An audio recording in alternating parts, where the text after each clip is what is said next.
Assalamualaikum warahmatullahi wabarakatuh. Bismillahirrahmanirrahim. Alhamdulillahi rabbil alamin. Wa bihi nasta'inu ala umurid dunya waddin. Wassalatu wassalamu ala asyrafil anbiya'i wal mursalin,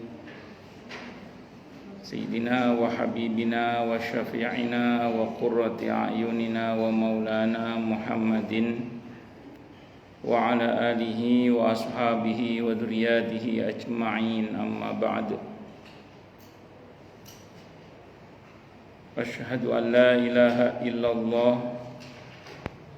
wa asyhadu anna Muhammadar Rasulullah wa ufawwidu amri ilallah, innallaha basirun bil ibad. Hasbiyallahu la ilaha illa huwa alaihi tawakkaltu wa huwa rabbul arsyil azim. Qala Allah ta'ala fi kitabihil karim hikayatan an nabiyillahi Musa alaihi salam. Rabbi shrah li sadri wa yassir li amri wahlul 'uqdatam min lisani yafqahu qawli. Para asatidah, para ibu-ibu sekalian, hafidhani wa hafidhakumullah, bil khusus segenap pengurus majelis ta'lim ibu-ibu Masjid Baitul Jihad, yang semoga pengurusnya dan jamaahnya selalu dalam naungan rahmat, barokah, perlindungan serta bimbingan Allah Subhanahu wa ta'ala. Amin, Allahumma amin, insyaallah. Dan tentu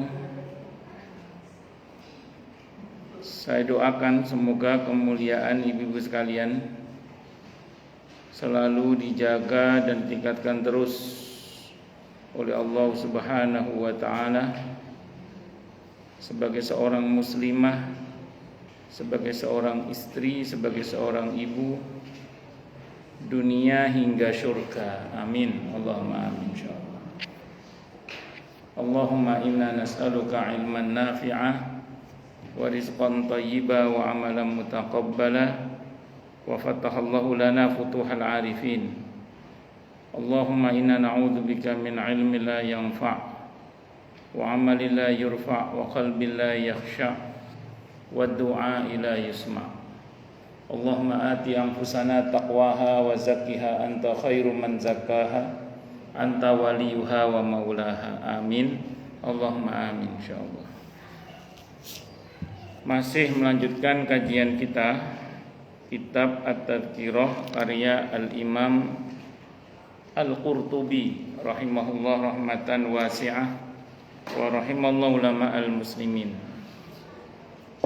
Qala al-muallif rahimahullahu ta'ala wa nafa'ana bihi wa bi'ulumihi fid dharaini amin.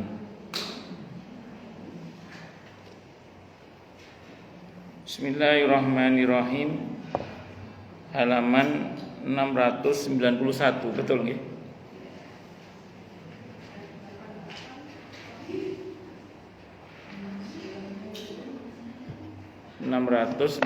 Betul ya?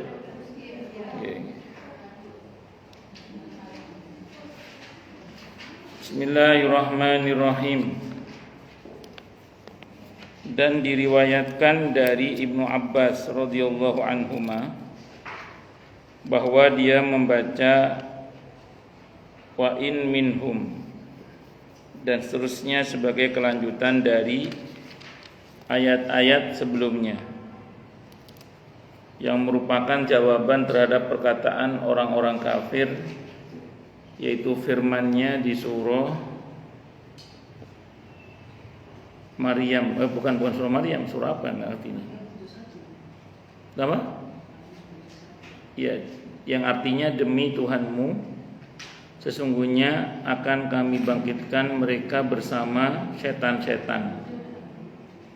Kemudian akan kami datangkan mereka ke sekeliling jahanam dengan berlutut.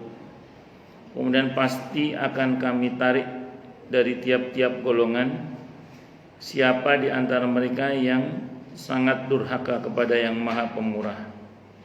Kemudian kami sungguh lebih mengetahui orang-orang yang seharusnya dimasukkan ke dalam neraka.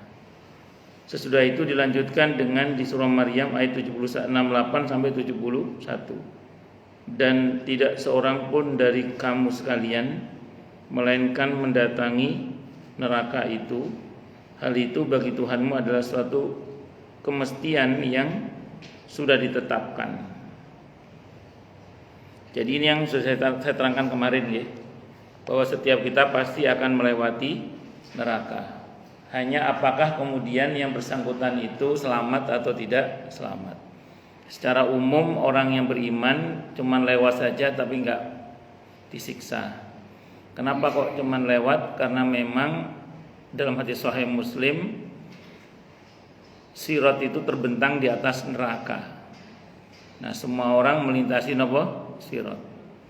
Nah, yang beriman dengan baik dan benar pasti selamat. Nah, sementara yang kafir atau yang zalim pasti kepleset. Itu secara umum itu seperti itulah. Nah, apalagi tadi dikatakan dalam ayat tadi, di mana ada orang yang paling durhaka itu ditarik untuk disiksa di neraka jahanam. Orang yang paling durhaka kepada yang Maha Pemurah. Itu kata-kata yang sebenarnya menusuk gitu ya. Bagaimana mungkin Allah yang memberinya nafas, Allah yang memberinya rizki, Allah yang memberikan kehidupan yang baik, Allah yang berikan dia kenikmatan, itu didurhakai. Bahkan tidak sedikit di antara manusia itu dengan karunia-Nya justru mendurhakainya. Allah beri kita kesehatan, dengan kesehatan itu justru kita mendurhakainya dan bukan mentaatinya. Allah beri hadiah harta, dengan harta itu dia malah mendurhakainya bukan mentaatinya. Ya namanya manusia, setiap kita pastilah ada salah-salahnya. Tapi ada prinsip dasar kalau bagi orang yang beriman dengan baik dan benar, dia tidak akan dengan sengaja melakukan kesalahan itu. Kenapa? Karena dia sadar diri bahwa siapa yang dihadapinya. Sehingga karenanya kemudian orang beriman itu kalau setan menggodanya untuk berbuat yang tidak baik, dia akan selalu tidak mengiyakan gitu, melawan sambil beristighfar misalnya, sambil berlindung kepada Allah dari setan itu sendiri. Terus dilawan itu. Nah, bahwa namanya manusia kadang remnya blong, paling tidak kita kena ayat Rabbana la tu'akhidna in nasina aw akhtana. Dimana kalau kita berbuat dosa karena nggak sengaja atau karena lupa, itu bahkan sudah Allah ampuni sebelum perbuatan dosa itu dilakukan. Itulah maha baiknya Allah. Itulah maha pemurahnya Allah. Nah, Allah udah maha baik, maha pemurah begitu itu kok masih dilawan juga. Dan lagian kalau sama Allah itu ngelawannya percuma, capek di kita sendiri. Semua kedurhakaan kita itu tidak merugikan Allah sama sekali. Semua kedurhakaan kita kepada Allah itu tidak merugikan Allah sama sekali. Justru yang rugi siapa? Kita sendiri. Faman ya'mal mithqala dzarratin khairan yarah wa may ya'mal mithqala dzarratin syarran yarah. Ada orang misalnya patah hati sama Allah, terus durhaka sama Allah. Yang rugi siapa? Dia sendiri. Allah kok didurhakai, ya salah dia. Yang rugi dia sendiri. Allahu Akbar. Ada orang tidak rela dengan keputusan takdir Allah misalnya. Semakin dia melawan, semakin sakit. Takdir itu semakin dilawan, semakin sakit. Mending diterima. Diterima dengan sabar dan atau dengan bersyukur. Udah, dengan qanaah, dengan berserah diri pada Allah. Itu lebih ringan daripada terus kita tidak ridho dengan takdir Allah, gak terima dengan takdir Allah, terus melawan Allah. Malah capek dan sakit. Semakin dia melawan takdir, semakin sakit. Makanya takdir itu diperintah kita oleh Allah untuk menerimanya dengan sabar atau bersyukur. Walaupun kita harus dinamis, karena itu perintah. Ya kalau sakit berobat misalnya. Ya kalau ada masalah Di bidang ekonomi ya berusaha semampunya. Tapi ya nggak usah terus kemudian kita tadi itu, wah Allah keasyik ini, ya rugi dia sendiri. Yang rugi ya dia sendiri. Allahu Akbar. Kamu ingat-ingat, "Faman ya'mal mithqala dzarratin khairan wa may ya'mal mithqala dzarratin syarran yarah." Baik buruk semua kembali pada diri kita sendiri. Allahu Akbar. Nah, kalau kita dalam ketaatan, kita akan dekat dengan pertolongan Allah. Kalau kita dalam ketaatan, kita akan dekat dengan pertolongan Allah. Setidak enak-enaknya keadaan, tidak enaknya keadaan, itu kalau kita dekat dengan Allah, kita akan dekat dengan pertolongan Allah. Daripada kalau wis gak enak, jauh dari Allah, tambah remek kabeh. Mending mendekat sama Allah, baik-baik sama Allah, segitu aja. Sama Allah itu penaan sebenarnya. Allah itu penaan, cuman kadang makhluknya aja yang nggak paham itu. Kadang belum apa-apa kita udah suudzon berusangka kepada Allah. Nah, kita terus husnudzon sama Allah, terus husnudzon sama Allah. Orang-orang beriman itu mengambil sikap yang jelas. Kalau terjadi sesuatu yang nggak cocok dengan seleranya itu cukup ngomongnya apa? Saya yakin semua ini benar dari Allah, karena Allah nggak mungkin salah. Yang mungkin salah itu siapa? Kita. Nah, maka orang beriman itu sibuk mengistighfari dirinya, memuhasabai dirinya, memperbaiki dirinya. Gak sibuk menatap takdir sambil berkata ini maunya Allah apa sih ini? Kan tidak patut kita menanyakan hal itu. Allah itu nggak mungkin salah. Yang mungkin salah itu siapa? Kita. Pastikan itu. Sebagian orang mungkin berkata begini, Ustadz, saya ini sudah berdoa, sudah berzikir, sudah sholat, saya sudah berusaha baik sama sesama, tapi kenapa kok? Nah, kenapa kok? Kalau saya sering sampaikan begini, Allah itu tidak mungkin salah dengan janjinya, tidak mungkin. Dan Allah tidak mungkin ingkar janji. Yang mungkin salah itu siapa? Kita, gitu aja. Kemungkinannya kurang banyak, kurang sungguh-sungguh, udah gitu aja. Udah beristighfar kurang banyak, kurang sungguh-sungguh. Saya udah bersolawat kurang banyak, kurang sungguh-sungguh, udah gitu aja. Saya udah tahajud kurang banyak, kurang sungguh-sungguh, udah gitu aja. Itu teruskan aja. Iya, karena Allah nggak mungkin salah, gitu aja. Allah nggak mungkin salah. Yang mungkin salah itu siapa tadi? Kita. Udah gitu aja. Itu saya teringat, saya mungkin pernah cerita di sini ya, ada riwayat tentang seseorang yang datang kepada Nabi menceritakan dia sakit. Kata Nabi minum madu. Ternyata masih sakit juga. Minum tambah lagi minum madu. Masih sakit juga ya Rasulullah. Minum madu lagi. Begitu yang ketiga masih ngomong sakit, au kamakal, kata Nabi, au kamakal, itu yang salah perut kamu. Itu yang bohong perut kamu. Karena Allah nggak mungkin bohong. Bahwa madu itu obat. Jadi yang bohong itu perut kamu, nggak mungkin Allah itu bohong.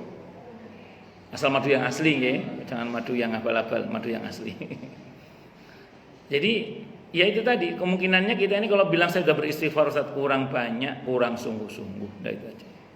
Saya sudah beristighfar kurang banyak, kurang sungguh-sungguh. Saya sudah bersedekah kurang banyak, kurang sungguh-sungguh. Pokoknya gitu aja jawabannya. Karena saya ulang nggak mungkin Allah ingkar janji. Dan nggak mungkin janji Allah itu salah. Dan memang Allah nggak mungkin salah dari kita. Yang mungkin salah itu siapa? Kita. Nah orang kalau mau berendah hati dikit aja, kalau kepada Allah mau berendah diri dikit aja, membuat iktiraf pengakuan di hadapan Allah akan lemahnya diri, dosanya, banyaknya dosa dan macam-macam.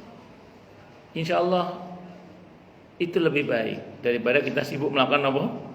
Perlawanan terhadap apa? Allah. Karena nggak akan pernah rugi sendiri kita. Di samping nggak akan menang, rugi sendiri. Mending sama Allah itu ngaku, ya Allah, ya Allah. Allahu Akbar.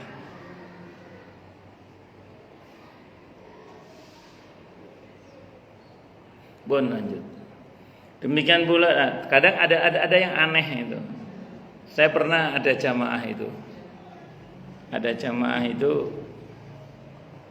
konsultasi ke saya tentang ulah suaminya. Oh, udah kecewa banget sama ulah suaminya, akhirnya dia sampai nanya gini ke saya, emang Tuhan tuh ada apa enggak sih Ustaz? Allah tuh ada apa enggak sih? Kecewa sama suami sampai ngomong kayak gitu. Saya langsung bilang gini, wong yang nyakiti sampean itu makhluk, kok durhakanya sampean sama Allah itu kan aneh sama ini. Wong yang nyakiti sampean itu makhluk, kok durhakanya sama Al-Khaliq itu kan aneh. Kan yang mengecewakan dia kan makhluk. Kok durhakanya sama Allah itu loh, kan aneh itu manusia itu. Mbok yang makhluk itu diadukan sama Allah gitu loh. Suamimu itu diadukan sama Allah gitu loh. Dan kecewanya sama makhluk. Yang mengecewakan dia makhluk, kecewanya sama makhluk, kok durhakanya kepada Allah. Ada enggak yang model gitu itu? Nah, itu contohnya itu tadi. Ya Allah, ya Allah. Ada orang berdoa sama Allah tidak kunjung dikabulkan. Terus frustasi, enggak sholat. Dia enggak ngelihat ke dirinya. Emang apa yang sudah dia buat terkait dengan kesungguhan terhadap Allah, kemudian dia merasa patut untuk segera dijabah doanya. Sementara Nabi Musa saja minta kepada Allah untuk kehancuran Fir'aun 40 tahun baru dikabulkan. Nabi Ibrahim itu minta keturunan kepada Allah dari Siti Sarah. Itu di usia 90 hampir 100 baru dikabulkan oleh Allah. Siti Sarah sampai menopause coba baru dikabulkan oleh Allah. Itu kelasnya Khalilullah, kekasihnya Allah. Baru dapat Nabi Ishak alaihissalam. Karena yang doa Rabbi habli minas sholihin itu doanya Nabi Ibrahim saat beliau masih punya istri Siti Sarah. Itu di usia hampir 100 tahun baru dikabulkan. Kalau kita belajar dari orang-orang soleh terdahulu yang kesungguhannya luar biasa kepada Allah, mestinya kita malu. Wong baru puasa Senin Kemis 7 bulan saja dan nuntut Allah. Baru tahajud 7 malam aja nuntut Allah macam-macam. Sementara para nabi dan rasul itu suka kurang-kurang tahajudnya, tidak kurang-kurang sedekahnya, enggak kurang-kurang puasanya. Siapalah kita? Siapa lo gitu. Kira-kira gitu. Itu kalau kita mau ngaca diri. Kan kadang masalahnya orang enggak mau ngaca diri itu loh masalahnya. Masalahnya itu di situ itu masalahnya. Allahu Akbar. Oh, lanjut macam-macam manusia itu nggih. Semoga kita termasuk dalam petunjuk Allah Subhanahu wa taala. Amin. Allahumma amin insyaallah. Demikian pula menurut bacaan Ikrimah dan sejumlah para qurra lainnya, sama halnya kata sekelompok ulama lainnya bahwa yang dimaksud minkum dari kamu sekalian ialah dari orang-orang kafir. Jadi maksudnya katakanlah kepada orang-orang kafir itu, hai Muhammad, bahwa tidak seorang pun dari kamu sekalian yang dari orang-orang kafir dan seterusnya. Tapi kata kebanyakan ulama bahwa arah pembicaraan di sini ditujukan kepada seluruh umat manusia dan bahwa semuanya akan datang ke neraka. Dari sinilah timbulnya perselisihan pendapat mengenai arti wurud di atas. Namun yang benar arti wurud ialah memasuki berdasarkan hadis riwayat Abu Sa'id tersebut. Ini kata Imam Al-Qurtubi ya. Kalau saya lebih condong tetap kepada makna mendatangi. Jadi bukan memasuki. Waroda itu melewati. Bahwa nanti lewatnya sambil masuk itu terserahlah. Yang penting cuma lewat. Tapi yang pasti memang saya ulang, dalam hadis Sahih Muslim, yang versi Sahih Muslim, memang nanti sirat itu terbentang di atas neraka. Dan semua orang pasti melewati sirat. Nah, sirat itu terbentang di atas neraka, sehingga semua orang pasti akan melewatinya. Memang ada yang mengatakan begini, bentuk sirat itu enggak lurus gitu. Ada yang mengatakan begitu. Jadi sirat itu seperti gelombang-gelombang begini. Ya, sama kata yang gitu. Ada yang mengatakan begitu. Ya, wallahu a'lam mana yang betul, tapi yang pasti kita imani saja bahwa sirat itu ada, dan mudah dan tidak mudahnya melintasi sirat itu dikembalikan pada amal kita masing-masing. Jadi ada yang melintasi sirat seperti cahaya yang melesat kayak kilat yang menyambar, ada yang seperti angin yang berhembus, ada yang seperti burung terbang, ada yang seperti orang yang berlari, ada yang seperti orang yang berjalan kaki, ada yang orang yang ngesot sampai dajjal duel karena kena gancu oleh neraka tapi selamat juga ada. Iya, masih. Dan ada yang nanti berjalan dengan perutnya, ada yang macam-macam. Ada yang baru nginjak langsung kepleset, naudzubillahi minasyarri tadi. Kembali pada amal kita masing-masing. Rumusnya kemarin sederhana nggih. Di antara amalan yang menyelamatkan orang saat melintas sirat adalah kalau ada saudara kita diomong jeleknya di depan kita dan kita tahu dia tidak seperti itu, kita bela kehormatannya, membela kehormatan saudaranya, itu membuat kita selamat melintasi sirat insyaallah. Itu di antara amalannya, di antaranya. Ada orang depan saya ngomong soal Bu Eka. Bu Eka itu yang saya tahu enggak begitu, yang saya tahu. Yang saya tahu beliau saya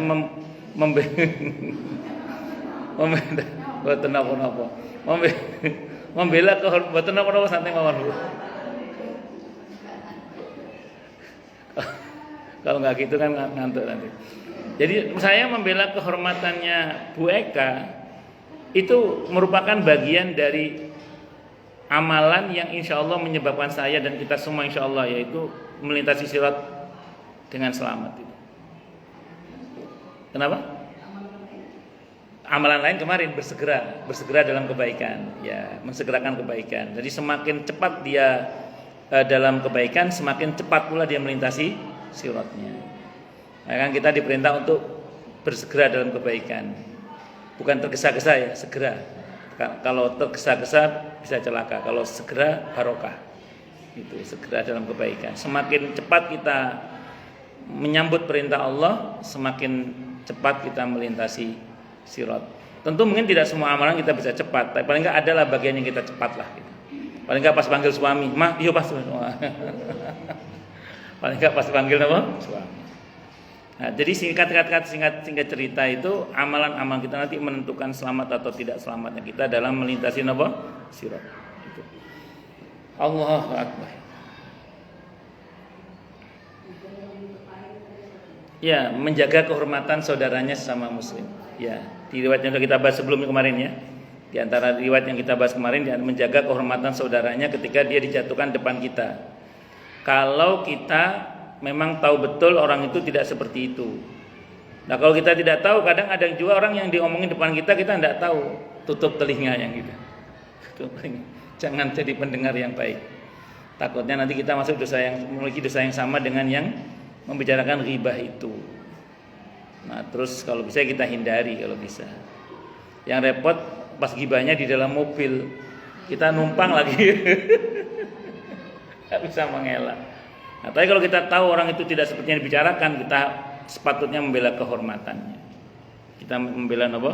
Kehormatannya. Itu seperti itu. Bisa dimengerti ya? Nah, itu termasuk di antara kiat untuk kita selamat dalam melintasi sirat insyaallah. Lanjut. Sampai mana tadi? Wurud. Dalam Musnad Abu Muhammad Ad-Darimi dari Abdullah bin Mas'ud radhiyallahu anhu, dia berkata, bersabda Rasulullah Muhammad sallallahu alaihi wasallam, manusia akan masuk ke neraka, kemudian keluar darinya sesuai amal mereka masing-masing. Yang pertama keluar bagai kilatan kilat, kemudian seperti angin, kemudian seperti kuda berlari, kemudian seperti pengendara dalam kendaraannya, kemudian seperti orang yang berjalan cepat. Hadisnya sahih ini ya. Jadi manusia akan masuk ke neraka, maksudnya melintasi sirat untuk masuk ke dalam neraka dan keluar lagi itu, karena memang lintasannya di situ, sirkuitnya begitu memang. Kemudian keluar darinya sesuai dengan amal mereka masing-masing. Yang pertama keluar bagian kilatan kilat cepat sekali. Kemudian seperti angin kemudian seperti kuda berlari, kemudian seperti pengendara dalam kendaraannya, kemudian seperti orang yang berjalan cepat. Dan sabda Rasulullah Muhammad sallallahu alaihi wasallam pula, tidak seorang pun dari kaum muslimin yang pernah ditinggal mati 3 orang anaknya, lalu dia tersentuh api neraka, melainkan hanya sekedar sebagai penebus sumpah saja. Ini diriwayatkan oleh para imam hadis. Hadisnya sahih juga ini. Tidak seorang pun dari kaum muslimin yang pernah ditinggal mati 3 orang anaknya, lalu dia tersentuh api neraka, melainkan hanya sekedar sebagai penebus sumpah saja. Saya nggak paham maksudnya apa ini, tapi kalau kita kaitkan dengan hadis yang lain, orang yang diuji oleh Allah pernah ditinggal mati anaknya ketika belum balik terutama ya, apalagi baru melahirkan sudah mati anaknya, itu memang ada jaminan masuk surga kalau dia bersabar, apalagi bersyukur. Kalau bersyukur malah dibangunkan oleh Allah rumah namanya Baitul Hamdi, rumah pujian. Dan dalam hadis qudsi yang mungkin Anda pernah baca riwayatnya, sehingga saya ada dalam kumpulan sahih hadis qudsi, itu disebutkan bahwa ketika seseorang itu telah mencabut nyawa si anak tadi, dia malaikat tadi kan kembali ke langit, ditanya oleh Allah, dari mana kamu? Dan Allah tentu Maha tahu. Ini pertanyaan hanya bahasa administrasi. Kata malaikat, dari mencabut nyawa si fulan. Kata Allah dalam hadis qudsi itu, kamu cabut nyawa buah hati hambaku? Iya ya Allah. Apa kata hambaku? Dia bersabar, dia bersyukur, kamakal ya. Di riwayat itu bersyukur terutama. Itu kata Allah, bangunkan untuknya rumah pujian Baitul Hamdi. Ya, tentu enggak gampang bersyukur, tapi bersabar saja itu sudah dapat poin surga. Walaupun tidak dapat rumah mungkin. Kenapa? Karena ada hadis nanti, ada hadis di dalam hadis ini semua dalam hadis qudsi ya. Nanti anak-anak yang meninggal sebelum balik itu tidak mau masuk surga. Dia berada di pintu surga. Kata Allah kepada para malaikat, suruh mereka masuk surga. Kata malaikat, mereka tidak mau ya Allah. Kenapa? Dan Allah Maha tahu. Ini hanya bahasa administrasi pokoknya ya. Kata malaikat, mereka menanti orang tuanya. Kata Allah, suruh mereka masuk surga dengan orang tuanya. Nah, itu gitu di hadis qudsi itu. Kalau yang baru lahir malah nanti dia akan menarik ibunya dengan tali pusatnya masuk ke dalam surga. Kalau dia meninggal baru lahir meninggal itu, atau keguguran lah gitu. Dia akan narik ibunya dengan tali pusatnya untuk masuk ke dalam surga. Bapak-bapak protes, bapaknya enggak tarik Ustaz. Bapaknya nonot ibu ya, bapaknya ikut hadis yang tadi itu ya. Jadi banyak keutamaan, dan itu tidak dibatasi harus anak 1, 2 atau 3. Tapi berapapun yang meninggal, memang ada hadis mengatakan 2, tapi bahkan 1 pun masuk, karena di dalam beberapa riwayat tidak disebutkan angka berapa anak yang harus meninggal. Tapi jangan terus berharap anak mati ya. Tetap kita berharap pada Allah, semoga anak-anak kita Allah memberi panjang umur yang mubarakah, siha wal afiyah dalam ketaatan kepada Allah dan Rasulnya Muhammad SAW. Karena bagaimanapun juga punya anak hingga dewasa tumbuh dalam kesalehan atau kesalehan itu tetap lebih menguntungkan daripada sekedar meninggal saat bayi itu seperti itu. Nah, jadi anak-anak ini juga bisa memberikan syafaat dengan izin Allah, dan banyak hadis yang sahih yang menyebutkan hal itu. Makanya kita doakan semoga anak cucu kita semuanya termasuk kita sendiri Allah anugerahi panjang umur yang mubarakah, siha wal afiyah dalam ketaatan kepada Allah dan Rasulnya Muhammad SAW, dan menjadi pribadi-pribadi yang qurratu a'yun ya. Amin. Allahumma amin. Insyaallah kita doakan. Allahu Akbar.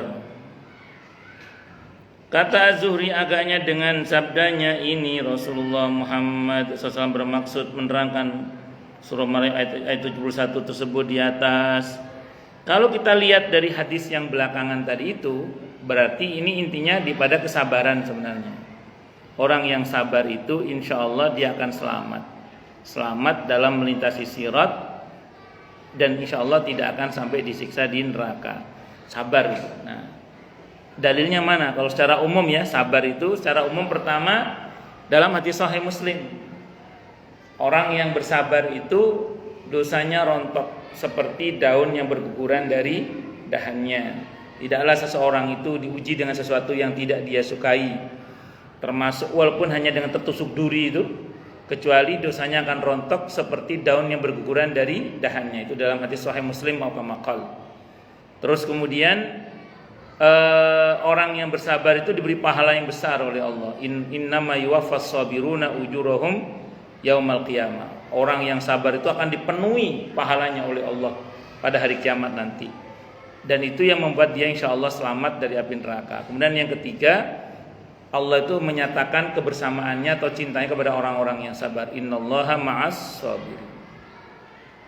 Makanya gini ya, kalau lihat model potongan sholat kita, ya kayak acak adul gitu ya. Kalau lihat model puasa kita, kualitasnya nggak seberapa gitu. Kalau lihat dari sedekah kita mungkin nggak sebanyak Sayyidina Utsman, Abdullah dan Abdurrahman bin Auf gitu. Kalau lihat dari perjuangan kita, rasanya kita ini belum terlalu berlelah-lelah sebagaimana para sahabat dulu mengorbankan jiwa dan raganya. Kalau bercermin ke orang-orang soleh terdahulu, rasanya amalan kita ini nggak ada apa-apanya. Lalu dengan apa kira-kira kita bisa masuk surga itu? Maka salah satunya dengan sabar itu. Dengan sabar. Syukur-syukur sanggup bersyukur. Syukur-syukur sanggup bersyukur. Kalau bersyukur, janji Allah lain lagi nanti. Kalau sanggup sabar udah kayak gitu tadi keutamaannya. Kalau sanggup bersyukur lain lagi. Hadisnya riwayat Ahmad, hadisnya sahih li ghairihi, hadis qudsi, ketika seseorang itu diuji oleh Allah dengan sesuatu hal yang dia tidak sukai dan dia bersyukur, maka Allah akan ampun dosanya itu seperti bayi baru lahir dari rahimnya, dari rahim ibunya. Nanti bisa cek dalam kumpulan sahih hadis qudsi ya. Hadisnya riwayat Ahmad, hadisnya sahih li ghairihi. Kalau orang itu diuji dengan sesuatu hal yang dia tidak sukai kemudian dia bersyukur, maka dia akan diberi oleh Allah ampunan seperti bayi yang baru lahir dari rahim ibunya. Allahu akbar. Akamakhal.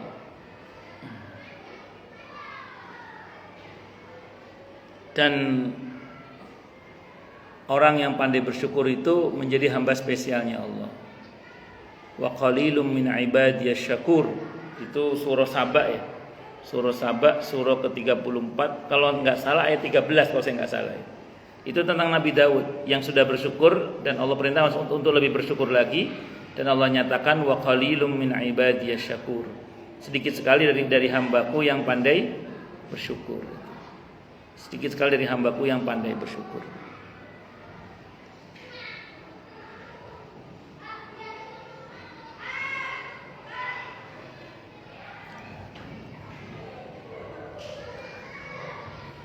Apalagi nanti di surga itu ada rumah namanya Baitul Hamdi, rumah alhamdulillah. Untuk orang yang senang ucap alhamdulillah, terutama tadi yang kena musibah tadi itu. Mensyukuri musibah itu bagaimana sih Ustaz? Mungkin jenengan sudah paham ya. Cuma saya cerita saja ini. Pernah ada satu ketua MTI, tapi bukan MTI Betul Jihad ya, MTI yang lain. Itu WA saya, dia lagi kena musibah. Saya bilang karena yang nanya ketua MTI itu saya tawarkan yang paling tinggi. Ya udah Bu, disyukuri aja, saya bilang gitu. Disyukuri aja. Kata beliau, emang musibah bisa disyukuri Ustaz ya? Saya bilang bisa, saya bilang. Caranya gimana Ustaz? Saya tanya balik ke beliau. Antara apa yang telah Allah ambil dari ibu dengan yang masih Allah berikan kepada ibu, lebih banyak mana? Dia bilang, iya sih Ustaz, mesti lebih banyak apa yang Allah kasih. Ya udah itu disyukuri, saya bilang. Itu disyukuri, saya bilang. Itu disyukuri. Jadi nggak usah fokus pada yang hilang, yang tidak lebih banyak, tapi lebih fokus kepada yang lebih banyak yang masih ada. Itu yang disyukuri. Ya begini-begini memang enak ngomongnya. Jangan prakteknya apa tadi? Sulit pakai dal. Allah Akbar. Ya Allah, lanjut. Kalau gini gimana Ustaz? Awalnya sabar, lama-lama belakang hari bersyukur. Bisa juga. Kan wonten nggih. Jadi gini, pernah nggak ngalami sesuatu yang awalnya kita istighfari, belakangan kita syukuri? Ada ya? Karena baru tahu hikmahnya itu. Karena baru tahu apa? Hikmahnya. Jadi awalnya kita istighfari, belakangan kita syukuri. Insya Allah masuk juga, insya Allah. Walaupun tidak sebagus kalau dari awal kita sudah berusaha molak-malik pikiran untuk bersyukur. Berusaha molak-malik pikiran untuk bersyukur. Kenapa? Gimana? Ada yang bilang kalau misalnya musibah, terus sabarnya tidak pada bulan pertama itu nggak berguna gitu. Dan kalau memang mau pahala yang gede ya pada saat bulan pertama itu sabar, itu nanti diampuni atau kepalanya gitu. Itu tergantung siapa yang memahami hadis itu. Kalau ibu memahami hadis itu sebagaimana pemahaman yang ibu maksud tadi itu memang betul. Disebut sabar itu pada reaksi pertama. Kalau berikutnya itu suka wong ya iso. Nah, ada gitu ya. Ya. Tapi dulu saya masih ingat kiai saya pas ngaji dulu kiai saya Allahualam Kiai Abdul Haq Zaini itu. Beliau bilang sama saya gini, ke santrinya itu, waktu saya ngaji tadi. Saya dengar langsung. Kata beliau itu gini, sabar itu pada pukulan pertama. Dipukul pertama sabar. Kedua mulai nangkis. Kata beliau gitu. Ketiga tonjok balik. Itu maksudnya hadis itu. Jadi kalau ada orang dipukul sekali sabar. Kalau dipukul kedua masih sabar, bukan sabar, penakut itu namanya kata kiai saya itu. Jadi kita harus segera bereaksi. Makanya kalau ada orang dipukul itu maknanya pukulan beneran, dipukul sekali sabar. Kedua ya nangkis. Orang sabar itu udah. Ketiga ngelawan itu bukan termasuk orang yang tidak sabar. Kenapa? Udah keterlaluan orang ini. Dikatain sekali oke sabar. Kedua macam-macam. Ketiga dibungkam dia itu. Itu dulu Allah kiai saya memahami gitu. Rupanya hadis yang sama dipahami berbeda memang oleh beberapa ustadz atau beberapa kiai yang saya pernah ngaji langsung. Memang betul ada kiai yang memahami seperti itu, ada. Nah sekarang gini pertanyaannya Bu, di masa Nabi kita Muhammad SAW itu ada enggak kesedihan pada saat menerima musibah itu? Ada, bahkan terjadi pada Nabi sendiri kan, Nabi Muhammad SAW. Nabi ketika cucunya Umamah radhiyallahu anha, hadisnya Bukhari diantaranya ya, itu Nabi nangis enggak? Sampai sahabat bertanya, air mata apa ini wahai Rasulullah? Ini air mata kasih sayang. Man lam yarham lam yurham. Siapa yang tidak punya kasih sayang dan tidak akan disayang. Ketika putra beliau meninggal dunia, apa kata beliau? Setiap orang pasti akan bersedih ketika dia ditinggal oleh orang yang dia cintai atau sesuatu yang dia cintai. Maka berkatalah orang sebagaimana kebanyakan orang berkata, tapi kami tidak akan berkata-kata kecuali dengan kata-kata yang Tuhan kami ridho atau kamakal. Nah, selagi sedihnya jenengan, sedihnya kita itu masih terukur, itu masuk dalam kategori sabar. Jadi kalau ada orang itu, kalau mau kita maknai dengan makna yang kedua tadi, pukulan pertama. Jadi bukan berarti kalau sedih itu tidak sabar, bukan. Bahkan marah pun itu tetap sabar namanya. Jadi marah pun itu masih sabar. Nah, sekarang gini, saya sering sampaikan sini, makna sabar itu intinya satu, kemampuan mengendalikan diri. Saya mau tanya, Nabi kita Muhammad SAW itu orang yang sabar atau tidak? Pasti sabarnya. Dan hebat sabarnya karena beliau diakui oleh Allah langsung termasuk satu di antara 5 nabi yang bergelar ulul azmi minar rusul. Itu nabi yang diakui sabarnya hebat oleh Allah. Kalau yang ngakui Allah berarti sabarnya benar apa benar? Benar. Kalau saya yang ngakui sabarnya jenengan, belum tentu jenengan sesuai dengan pengakuan saya. Misalnya saya ngomong Budian orangnya sabar, bisa aja saya salah kan? Ternyata Budian orangnya nggak sabar, tapi sawab tawar misalnya. Jadi singkat kata singkat cerita, kalau Allah yang ngakui pasti benar. Nah, pertanyaannya sekarang gini, Nabi pernah marah nggak? Pernah, tapi Nabi tidak pernah marah-marah kan? Nabi pernah marah, tapi Nabi tidak pernah marah-marah. Berarti apa? Orang sabar bisa marah. Berarti orang kena masalah terus dia marah, itu belum tentu tidak sabar. Bisa jadi itu marah yang benar untuk orang yang sabar. Kenapa? Karena marahnya terkendali. Marahnya tanpa amarah, marahnya fokus, marahnya ngasih solusi. Terus kemudian contoh yang lain, Nabi pernah sedih, pernah nangis? Pernah. Tapi Nabi pernah meratap enggak? Enggak pernah. Nabi sedih pernah, nangis pernah, meratap tidak pernah. Jadi selagi sedihnya kita masih, nangisnya kita masih sebatas pada hal yang dibenarkan dalam syariat, itu masih sabar kemudian namanya. Jadi jangan dikira kalau ada orang sedih terus dikira tidak sabar. Nah, kalau ada orang yang nangis kira tidak sabar. Kalau ada orang yang marah jangan kira tidak sabar. Kenapa? Selagi semuanya terkendali itu namanya sabar. Makanya gini, maaf ya. Saya pribadi termasuk yang tidak setuju dengan nasihat sebagian orang kalau takziah, temannya nangis terus dielus, udah jangan nangis, yang sabar ya, jangan nangis. Seolah-olah kalau nangis gak sabar. Padahal yang betul, ya sudah nangis gak apa-apa ya, nangis. Yang penting jangan meratap ya. Terima keputusan Allah. Gak apa-apa nangis, gak apa-apa nangis, gak apa-apa. Sedih gak apa-apa, ini jangan ngomel yang macam-macam ya. Kita ingat. Maka Nabi ketika takziah mengingatkan pada ahli keluarga bahwa oke, keluarga yang tinggal mati itu boleh berduka selama berapa? 3 hari. Dan Nabi waktu pesannya sederhana. Yang penting jangan ngomong yang jelek, karena semua perkataan kalian diaminkan oleh para malaikat. Paham ya? Nah, jadi ngeten. Jadi kalau pakai konsep itu ya benar sabar itu nggak sedih. Berarti sabar itu nggak harus nggak nangis. Sabar itu bukan berarti nggak harus nggak marah. Jadi orang sabar itu ya bisa marah, bisa sedih, bisa nangis. Tapi karena dia sabar, semuanya serba terkendali. Saya masih ingat itu. Ada suaminya jamaah saya itu ngomong ke jamaah saya gini. Ibu-ibu, jamaah saya ibu-ibu, suaminya ya otomatis suaminya laki-laki otomatis. Mohon maaf. Terus dia ngomong gini, "Mama, percuma kamu ngaji mah, kelakuan kamu masih kayak gini," katanya. Dia mencela istrinya gitu. "Kamu itu percuma kamu ngaji tapi kelakuan kamu masih kayak gini." Kata istrinya, "Mas, bersyukurlah pada Allah aku ngaji, Mas. Kalau aku gak ngaji, Mas, lebih parah teko iki, Mas." Ngerti gak maksudnya ya?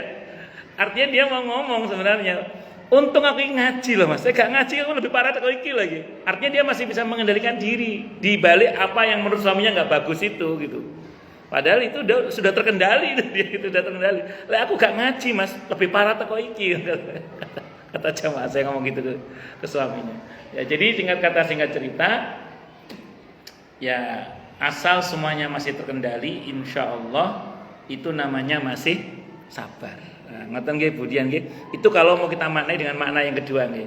Cuma kadang kula nggih rada cocok dengan makna yang pertama, karena saya dulu ngaji itu waktu SMP ke kiai saya Kiai Abdul Haq Zaini itu, pemahaman yang pertama saya peroleh itu. Jadi kiai saya itu ngajari saya berani, ngajari kita berani.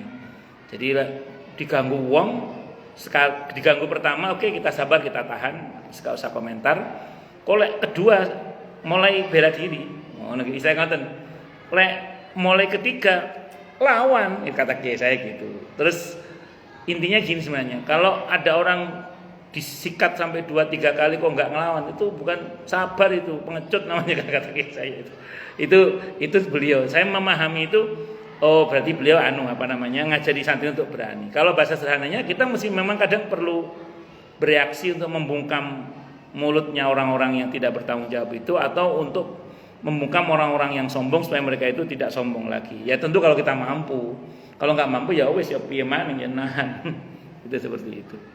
Wallahu alam bisawab. Ngoten nggih. Nggih, monggo. Kalau misalnya ada keluarga kita yang meninggal, terus kita berkata gini, oh itu karena dokternya itu kayaknya salah diagnosa, jadi kayak orang praktek gitu dok. Nggih, terus? Itu termasuk nggak sabar atau gimana?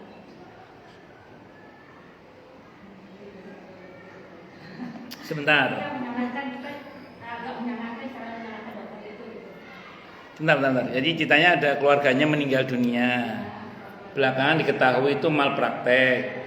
Terus kita ngambil itu malpraktek. Oh gitu. Yang perasaan sebetulnya itu gitu. Sebentar, ini kan nanti masuknya dalam hal prasangka masuknya ini. Prasangka. Nah, gini. Kalau dalam Islam itu kan kita itu tidak boleh banyak berprasangka. Tapi kalau memang dibaca ada indikasi itu, jalan tengahnya tabayun. Yang ada ke dokternya secara baik-baik. Dok, ini yang terjadi apa sebenarnya? Ini kok kayak gini, apa yang terjadi? Tanya baik-baik. Dan itu lebih kepada tujuannya lebih untuk mengklarifikasi saja, agar kemudian jangan sampai terjadi hal yang serupa lagi. Jadi lebih kepada mengingatkan pihak rumah sakit atau dokter itu, kalau terbukti memang itu malpraktek, agar jangan diulangi lagi hal seperti ini gitu. Lebih kepada seperti itu tujuannya. Tapi kalau dalam pengertian yang lain, lebih kepada untuk yang lain-lain, ya tentu nanti beda bab nanti itu. Dan lagi pula andaikan pun misalnya kita lakukan semua itu kan juga tidak akan menghidupkan orang yang sudah mati juga kan. Jadi ya mending kalaupun memang nanti ujungnya kita klarifikasi dan jelas bahwa itu misalnya itu betul diakui sebagai malpraktek, ya sudah, paling enggak kita ngasih peringatan, colong jangan diulangi lagi. Karena ini hal yang fatal. Kita ingatkan saja begitu. Kita nggak perlu bertindak lebih, mungkin bukan apa-apa, toh itu tidak akan membuat si mayit ini hidup kembali. Dan dalam keyakinan dasarnya ya ini ajalnya sudah. Itu. Dan lagi pula kan sebenarnya ada tanda tangan juga kan, dimana kita nggak bisa nuntut juga kan. Itu seperti itu. Ya paling nggak itu jadi peringatan lah. Saya mau cerita saja ini Bu ya. Saya tidak tahu ini teori apa ya, saya nggak paham saya itu. Cuman memang ada beberapa kali kejadian diceritakan ke saya itu gini. Suatu saat ada jamaah saya, orang sini saya sebut namanya ya, atau Anda istrinya saya nggak tahu, saya tapi ini beliau cerita langsung untuk pelajaran, karena beliau bilang untuk pelajaran ke saya. Beliau ini suatu saat mobilnya itu ditabrak orang dari belakang. Mobilnya ditabrak orang dari belakang. Saya mohon maaf kalau ternyata di antara Anda istrinya ya, saya mohon maaf. Tapi ini bukan aib ini, karena beliau cerita ke saya tujuannya untuk diambil pelajaran. Beliau itu nuntut ke orang itu dengan tuntutan yang bla bla bla bla. Nah, oke, memang haknya nuntut kan. Tapi mungkin beliau berlebihan dalam menuntutnya barangkali. Nah, setelah itu apa yang terjadi? Kata beliau, saya malah kena musibah lagi, mobil saya malah rusaknya lebih parah lagi setelah itu, Ustaz, bla bla bla. Pokoknya kena lebih parah lagi. Nah, saya teringat juga dengan salah satu jamaah juga, saya nggak sebut namanya, tapi bukan orang sini kalau ini. Tadi bukan aib ya, insyaallah, itu cuma cerita beliau supaya kita ambil pelajaran. Kadang menuntut itu jangan berlebihan gitu maksudnya. Kalau berlebihan takutnya kembali ke kita sendiri. Nah, beliau itu kalau ini toleh siapa? bukan siapa. Bukan orang Kemang 2 kok, bukan orang Kemang 2, tapi orang Kemang itu, bukan orang Kemang 2. Saya takutnya Anda istrinya gitu maksudnya. Bu Nita kan bukan orang Kemang 2 loh. Tapi bukan. Nah, jadi gini, yang kedua itu gini. Beliau ini operasi hidung di Singapura kalau nggak salah. Operasi hidung di Singapura. Sebenarnya hidungnya nggak ada masalah saya lihat sebenarnya. Tapi nggak tahu kenapa kok operasi hidung di Singapura. Nah, singkat cerita, rupanya nggak tahu gimana terjadilah malpraktek itu, Bu. Tembus ke sinusnya atau apa, saya nggak paham itu. Nuntutlah dia, nuntut ini ke dokternya itu, nuntut. Oke, dicairkan berapa, saya nggak tahu berapa ratus juta, saya nggak, pokoknya sama dokternya digantilah tambangannya, diganti. Tapi begitu pulang selang berapa waktu, anaknya kena kanker, naudzubillah min dzalik. Jadi dapat uang banyak tapi anaknya kena. Kadang gini ya, gimana ya? Bukan tidak boleh nuntut sebenarnya, tapi harus proporsional gitu maksudnya itu. Kan ya kayak dokternya kan masa mau kayak gitu juga kan? Kan itu kan juga hal yang mungkin beliau enggak sengaja, tapi patut diingatkan barangkali untuk sebatas supaya jangan diulang lagi, karena itu bahwa kalaupun nanti menuntut ganti ya paling enggak gantinya itu ojo teman-teman maksudnya. Kadang kan orang kan ngancem bangetan itu. Beliau cerita yang tadi pertama itu, beliau cerita memang saya terlalu sih Ustaz, berlebihan itu. Karena saking marahnya itu. Ternyata malah saya setelah itu dapat yang lebih parah lagi kata beliau. Nah, yang ini juga sama. Beliau nggak cerita ke saya bahwa beliau berlebihan memang dalam menuntut sang dokter itu, karena saking keselnya itu. Wajar sih sebenarnya, cuman kan dalam Islam kalau nuntut nggak boleh lebih kan, harus pas gitu loh. Ketika lebih ya Allah tuntut balik kan gitu. Naudzubillah min dzalik tadi. Nah, ini pelajaran saja gitu, masuk untuk saya sendiri kita belajar itu. Kita semua belajar. Ya mudah-mudahan kalau misalnya orang itu misalnya lebih bisa menahan diri, itu kan akan lebih baik sebenarnya. Itu gitu. Wallahu a'lam bishawab. Nggih pun lanjut nggih Bu nggih. Jadi monggo lah kalau mau dituntut lebih kepada untuk ngasih pelajaran saja, tidak lebih. Kalau kita lebih takutnya malah kita yang, kalau bahasanya Nabi kan orang kalau terdolimi dia punya dua hak, membalas atau memaafkan. Kalau membalas harus pas. Kalau lebih kita yang kena ngerinya. Nah, kita yang berdosa itu. Naudzubillah min syarri dzalik. Itu rumusnya nggih. Itu rumusnya. Allahu Akbar. Pun lanjut. Az-Zuhri agaknya tadi sudah ya. Demikian disebutkan oleh Abu Dawud. Tapi yang kita tanya jawab aja deh karena sudah.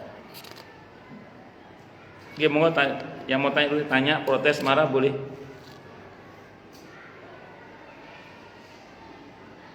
Kalau tidak ada saya teruskan dulu. Ada. Teruskan dulu ya.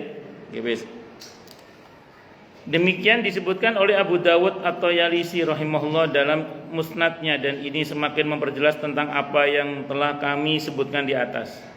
Karena arti hakiki dari kata al-masis menurut bahasa ialah al-mumasah, saling menyentuh. Namun demikian neraka itu akan terasa dingin dan menyelamatkan bagi orang-orang beriman. dan mereka akan terlepas darinya dengan sehat sentosa.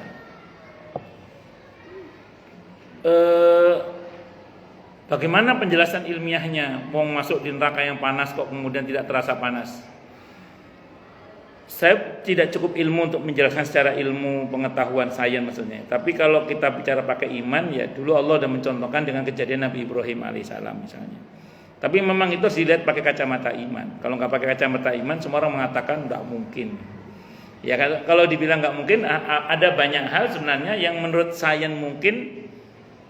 Ada banyak hal yang menurut sains itu nggak mungkin, tapi ternyata mungkin.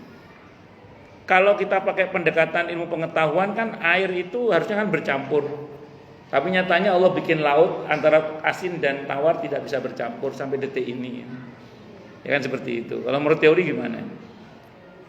Teorinya udara itu kan harusnya kan namanya hidung kita nyedot ya semua masuk kan. Tapi nyatanya yang masuk hanya yang oksigen, yang lain tidak ikut masuk. Kalaupun ada yang masuk, yang komposisi terbanyaknya kan tetap oksigen gitu. Nah, itu kan sama dengan banyaklah yang lain-lain. Saya kira banyak yang lain-lain gitu. Yang secara ilmiah tidak mungkin, tapi kalau Allah bilang mungkin ya mau apa gitu aja. Ya sederhananya gitu aja sih. Kalau penjelasan ilmiahnya bagaimana, wallahu a'lam. Tapi ini memang perkara-perkara imani. Kalau perkara-perkara imani ya harus pakai iman. Nah sebenarnya kalau soal kepercayaan kan lebih kepada begini loh. Pernah nggak jenengan sama suami beda pendapat soal enaknya makanan? Ngoten nggih? Kan tidak mungkin kan sesuatu yang enak menurut kita dipaksa suami gua gak enak itu mah. Ya, kan menurut kamu mas, menurut aku kan enak. Ya ini kan soal rasa tuh. Ini soal rasa. Nah, demikian juga iman ini soal kepercayaan. Jangan paksakan saya untuk tidak percaya apa yang saya percayai, sebagaimana saya tidak akan paksa Anda untuk percaya apa yang saya percayai kan gitu. Makanya Quran itu sederhana rumusnya, lakum dinukum waliyati. Bagimu agamamu, bagiku agamaku. Itu seperti itu. Lanjut. Khalid bin Ma'dan berkata rahimahullah, apabila ahli surga telah masuk surga, maka mereka berkata, bukankah Tuhan kita telah berfirman bahwa kita akan masuk neraka terlebih dahulu? Maka terdengarlah jawaban, kamu sekalian telah memasukinya, tetapi kamu dapatin neraka itu menjadi abu. Maksudnya pas orang beriman masuk, dia tidak membakar orang-orang yang beriman itu. Kenapa? Karena ada imannya itu. Jadi imannya itu, cahaya iman itulah yang menghalangi api neraka itu.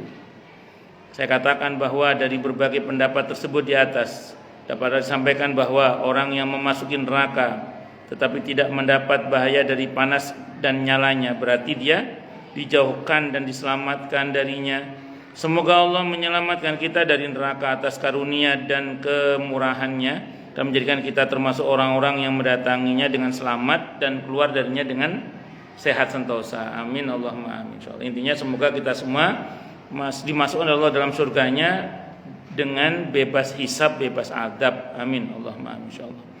Ibnu Juraid meriwayatkan dari Atha bahwa Abu Rashid, seorang penganut aliran Haruriyah, baca Khawarij maksudnya ya, menyebutkan kepada Ibnu Abbas, mereka tidak mendengar sedikitpun suara api neraka. Al-Anbiya ayat 102. Maka berkatalah Ibnu Abbas kepadanya, sudah gila kamu rupanya.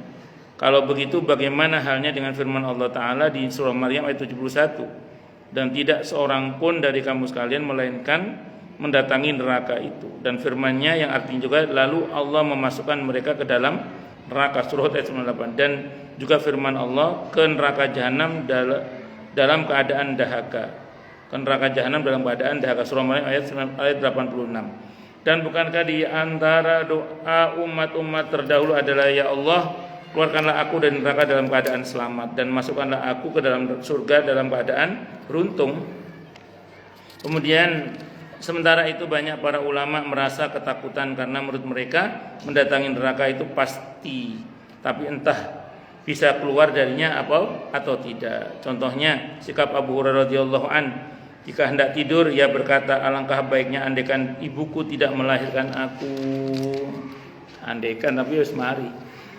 Maka istrinya berkata, hai Abu Hurairah, sungguhnya Allah telah berbuat baik kepadamu dan telah menunjuki kamu kepada Islam. Benar kata Benar kata sang suami. Tetapi Allah telah menegaskan kepada kita bahwa kita pasti memasuki neraka tanpa menerangkan bahwa kita akan keluar darinya. Dan dari Al Hasan dia berkata ada seorang lelaki berkata kepada saudaranya, sudah dengarkah kamu bahwa kamu akan memasuki neraka? Ya, jawab yang ditanya. Apakah ada berita bahwa kamu akan keluar darinya? Tanya laki-laki itu pula, dan dijawab tidak. Maka kata laki-laki itu, lalu kenapa kamu masih bisa tertawa? Al Hasan berkata, sejak itu orang yang ditanya itu tidak pernah lagi kelihatan tertawa sampai dia meninggal. Yang gak mau tertawa silakan. Ya, tapi yang tertawa banyak ulama yang tetap mau tertawa, termasuk para sahabat Nabi.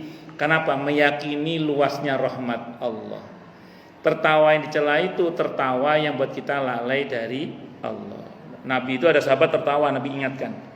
Kenapa? Karena mulai melalaikan dari Allah. Tapi kalau selagi tidak melalaikan dari Allah, tapi lebih kepada karena senang dan bahagia dengan yakin dengan luasnya rahmat Allah, itu masih tetap diperkenankan.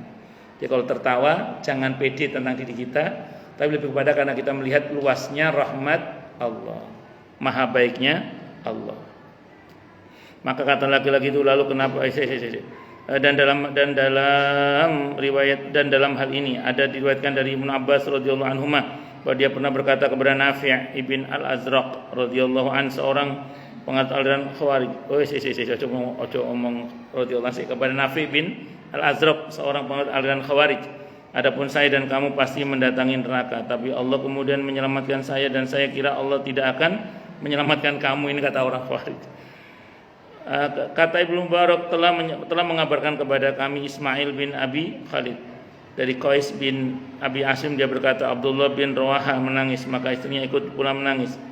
Kenapa kamu menangis?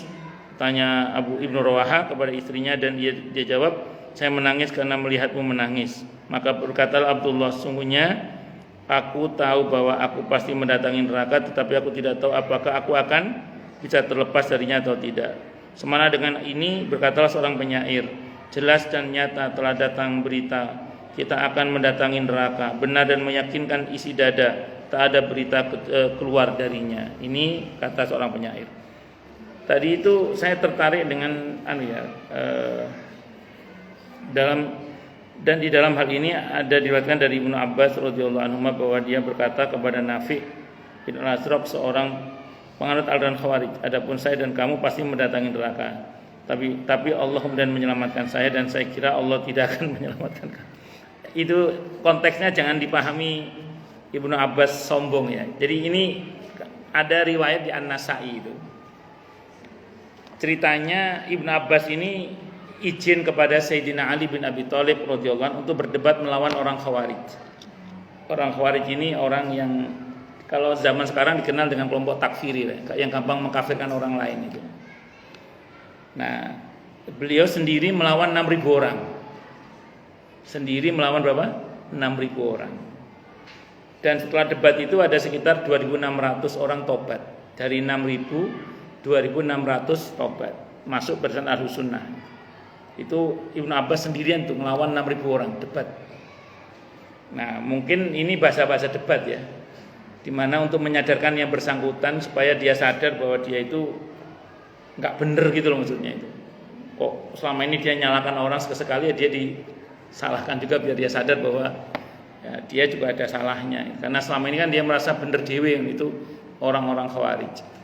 Jadi biar Anda nggak salah paham dengan konteks tadi itu, Ibnu Abbas kok sombong banget ngomong saya enggak, konteksnya itu debat, seingat saya.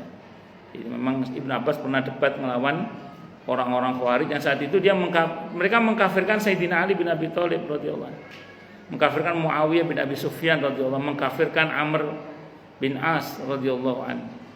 Sahabat-sahabat Nabi dikafir-kafirkan semua. Maka kemudian Ibnu Abbas ingin menyadarkan mereka, debat melawan 6.000 orang.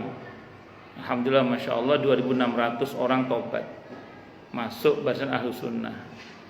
Nah, saya kira ini ya berkaitan dengan penjelasan mengenai memasuki neraka atau melewati neraka, maknanya untuk orang beriman ya selamat.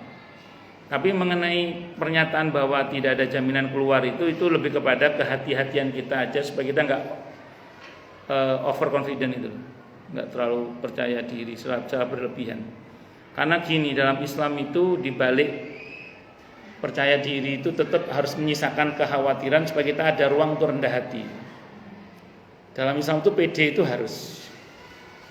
Tapi kalau berkenaan dengan diri kita